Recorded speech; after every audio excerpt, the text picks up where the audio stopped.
Hello and welcome back. In this lecture, we are going to look at the use of assignment expressions. This is a new kind of expressions. We will look at their use in loops and also at other places in C++ programs. Here is a quick recap of some of the relevant topics we have already studied. We have looked at iteration idioms in programming. We have looked at the fact that they are sometimes necessary and they certainly provide a convenient way of programming repetitive actions. We have looked at three different constructs in C++ for implementing iteration. These are the while construct, the do while construct and the for construct, and we have also seen how break statements can be used in loops to jump out from the middle of a loop when certain conditions are satisfied. In this lecture, we are going to take a closer look at for loops. In particular, we are going to see how assignment expressions and its variants are usually used in for loops, and we are also going to look at comma separated expressions and their use in for loops. Now recall from the earlier lecture that a for loop in C++ looks something like this. There is a part of the program before the iteration and then there is a part of the program after the for loop, and in between is your for loop where you use the keyword for, and then there is iteration initialization, loop condition and instructions to execute at the end of every iteration. We use semicolons to separate these three parts. These semicolons do not denote end of executable statements.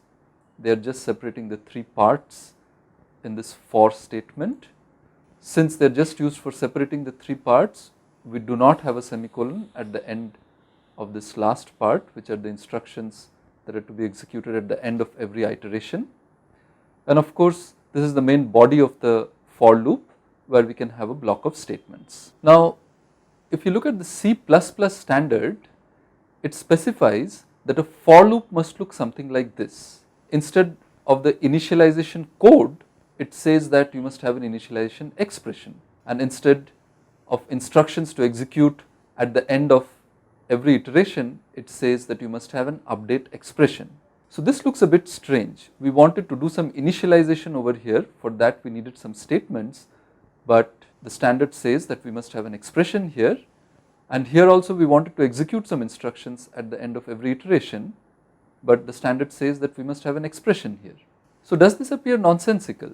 We needed assignment statements both for initialization and update, but the standard says that we must have expressions there. Is this meaningful?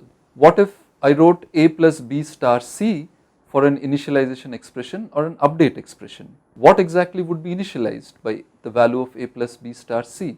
What exactly would be updated by the value of a plus b star c? So at first sight, it looks like there is some difficulty in implementing initialization and updation with expressions, because it's not clear what is to be initialized and what is to be updated when I write an expression like this. However, in C++, it turns out that we can use the assignment not only as in a statement to actually assign the value of an expression to a variable, but you can also use an assignment as an operator to build an expression. And when we write such expressions with the assignment operator, these expressions have side effects which are the actual assignment as it happens in an assignment statement. So let's look at an example. Suppose I have this assignment, x assigned y plus z. Now if I put a semicolon after this, this becomes an assignment statement, and the value of the expression y plus z is evaluated and this value is assigned to the variable x. However, if I don't use a semicolon and I want to use this as an expression, then this equals symbol is used as an operator in this expression. So this becomes an assignment expression using the assignment operator, and this expression, like any other expression, has a type and value, but this expression also has a side effect. The side effect of this expression, or the side effect of evaluating this expression, is exactly the same effect as you would get if you executed this statement as an assignment statement. So the side effect here is that the value of the expression y plus z will get stored in the variable x. And what is the type and value of this entire assignment expression? It is the type and value of whatever appears on the right hand side of the assignment operator. So in this case, it is the same as the type and value of y plus z. So now if we go back and look at our for statement, when we write programs like this with a for loop where I say count assigned 1.0 as part of the initialization code and count assigned count plus 1 as part of the instructions that are to be executed at the end of every iteration, I could view this as a statement which is initializing the value of count 1, and I could also view this as a statement which is incrementing the value of count. But remember, these semicolons are not to be used as demarcators at the end of an executable statement. They are just separating the three parts of the for loop, and these can now be viewed as expressions with the assignment operator and which have side effects, and the side effects are precisely the initialization and the increment. But in accordance with what the C++ standard requires us to do, we now have an expression here. In particular, this is an assignment expression. We have another expression here that is also an assignment expression, but in the process of evaluating this expression, we are going to have this side effect where the variable count will be initialized to 1 here, and here the value of the variable count will be incremented. So now you see that when we look at a for statement with count assigned 1.0 and count assigned count plus 1 here, these are not really assignment statements, they are assignment expressions with side effects which actually update the values of variables. Now, well, if you are going to look at assignment as an operator, then you must talk about the precedence of the assignment operator. If I write an expression like this which has both the plus operator and the assignment operator, how is this expression going to be evaluated? So it turns out that the precedence of the assignment operator is lower than that of all the arithmetic and logical operators that we have studied so far. So in this case, if I write this expression, plus will have higher precedence than assign. So B plus C will be evaluated first, and then the value of this expression will appear to the right hand side of this assignment operator, and then this operator, the assignment operator, will be evaluated. And when this assignment operator is evaluated, we have a side effect, which is A is assigned the value of the expression to the right hand side of the equal sign, which is B plus C, and the type of this entire assignment expression is the type of the expression that appears to the right hand side of the assignment operator. So therefore it is the same as the type of B plus C, and similarly the value of this assignment expression is the same as the value of B plus C. Now, just like precedence, if you want to treat assignment as an operator, you also have to worry about its associativity. Now, unlike any of the operators that we have seen so far, the assignment operator is right to left associative, which means if I write an expression like this, first of all, plus has higher precedence than assignment, so A plus 1 is going to be evaluated first. Now, among the three assignment operators, because it is right to left associative, the rightmost one will be evaluated. So this is the assignment expression C assigned A plus 1 that will be evaluated first, then B assigned this assignment expression C assigned A plus 1 that will be evaluated next, and finally A assigned this entire assignment expression, which is B assigned C assigned A plus 1, will be evaluated finally. And if you work through the rules for the type and value of an assignment expression that we just discussed in the earlier slide, you will see that the type and value of this assignment expression is the same as that of A plus 1.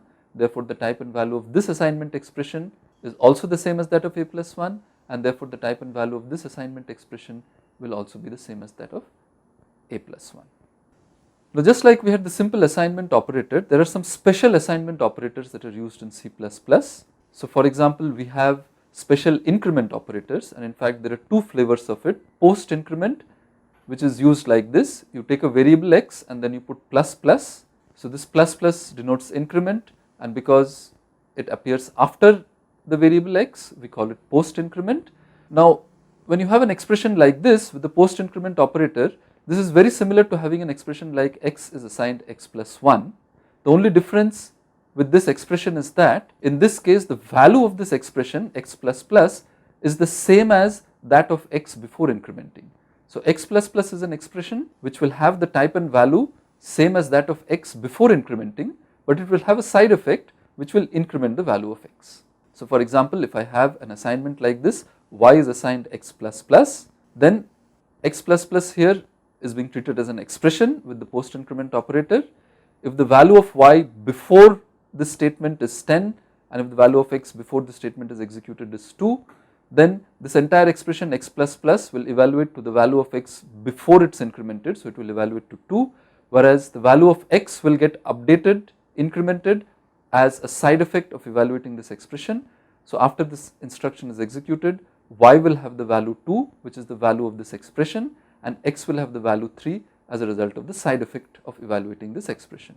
Similarly, just like post increment, we can have pre increment where we put plus plus before x, and once again this is similar to x is assigned x plus 1, except that the value of x here, the value of the expression here is the same as that of x after incrementing. So in this example, if I said y is assigned plus plus x, and if the value of y before this instruction is executed is 10, and if the value of x before it's executed is 2, then the value of this expression is the same as the value of x after incrementing it. So the value of this expression is 3, so y gets assigned the value 3, and x's value is incremented as a side effect when you evaluate this expression. Just like increment, we can also have decrement operators. So we can have post decrement like x minus minus, which is similar to x is assigned x minus 1, but its value will be the same as that of x before decrementing, and here we have a simple example that is worked out. You can look at it and you will be able to easily realize how the values of x and y are obtained after the execution of this instruction. And similarly, we could have pre-decrement, which is once again similar to x is x minus 1, but its value is the same as that of x after decrementing. So in this particular case, since the value of y and x before the execution of this instruction are 10 and 2, when you execute this instruction, the value of this expression is the same as the value of x after decrementing, so it is 1. So the value of y gets assigned 1, and x is of course decrement as a side effect, so it also gets the value 1. Now just like the increment decrement operators, we can have compound assignment operators, which basically increment decrement the value of a variable by an expression. So I could write something like x plus equals y plus z. This is just a shorthand for x is assigned x plus y plus z, or I could write x minus equals 2 star w, which is the same as x is assigned x minus 2 star w. So this whole thing is an expression, it has this side effect, and the type and value of this expression is the same as that of x after this assignment happens. So similarly, I could have compound assignment operators with multiplication, division, and also remainder, and the interpretation is exactly as you would expect. Now with so many kinds of assignment operators, increment operators, decrement operators, we need to worry about their precedence and associativity. I do not want to go through this slide, you can read it at your leisure, because this is just taken from the C++ standard, which says this has the same precedence as that, this has higher precedence than something else, this is left to right associative, something is right to left associative, and it's a lot of complication.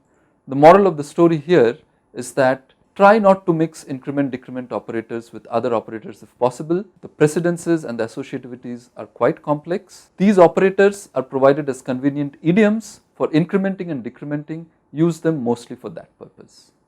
Now once we talk about assignment operators being used to build assignment expressions which can be used inside a for loop, it's also appropriate to talk about the comma operator, which is basically used to build a big expression which has several other expressions within it. So in places where we are only allowed to use one expression, but we want to sort of have the side effects of multiple expressions, we can build a compound expression with the comma operator in this manner. So in this expression, for example, the different component expressions will be evaluated in left to right order. So there will be two side effects, x will be incremented, the value of y will be updated to that of z plus 2, and the value of this entire expression will be the same as the value of this rightmost expression, which is z plus 5, and similarly for its type. So this is often used in initialization and update code for for loops. For example, in this example, you can see that there are two assignment expressions here separated by comma. So this whole thing will be treated as one expression. So in a for loop, I can only put one expression here, so I could do this. Similarly, there are three update expressions or assignment expressions over here, but in a for loop I can only use one expression, but I could use all of these three by building a compound expression, and this will evaluate to a single expression with two side effects, and the value of this expression, the type of this expression will be the same as that of the rightmost one in it. So in summary, we used the assignment statement as both a statement and as an expression, and we looked at various variants of the assignment statement, and we saw their usage in loops and in other places too in C++ programs. Thank you.